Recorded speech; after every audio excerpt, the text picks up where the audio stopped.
وجدا فخور وانا مكيف وجدا مكيف بعد من مني فخور؟ في السعودي كاس العالم. الله. اي والله. انا هسه من احكي واني اقول العراق صعد كاس العالم، مو عراق علي او عراق محمد، مو منتخبك، وطن. منتخب العراق اجمع. يعني احنا رياضيين، هو الجمهور يقول احنا صعدنا كاس العالم، شو احنا رياضيين واحنا اهل اللعبه. فانا فخور جدا، فخور جدا. انا ما لي دخل باللي حكى واللي قاله واللي فسبحان الله الف هاي الامور كلها ما طلعت.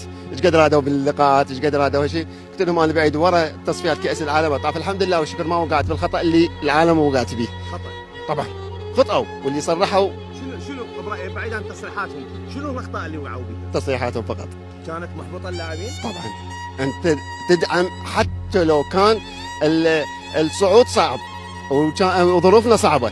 قوه صعدنا بالملحق، ما صعدنا بالملحق الثاني، بالملحق الثالث. لو اكو امل 1%؟ هو هذا الامل الواحد بالمية لازم انت تدعم، ما توقع، ما توقع. لان هذا انت تفخر. احسن ما تصغر باكر عقبه يجي علي يسوي لقاء وانت ها قدوته، تفضل شنو؟ اجيبها منها واحطها منها وتلتمها، لا تكون داعم داعم داعم. فالحمد لله والشكر كنا داعمين خارج الكواليس، من لان احنا ما كنا نطلع لقاءات. انا احكي عن نفسي، انا ما طلعت باي لقاء يعني وبوقتها، فالحمد لله والشكر.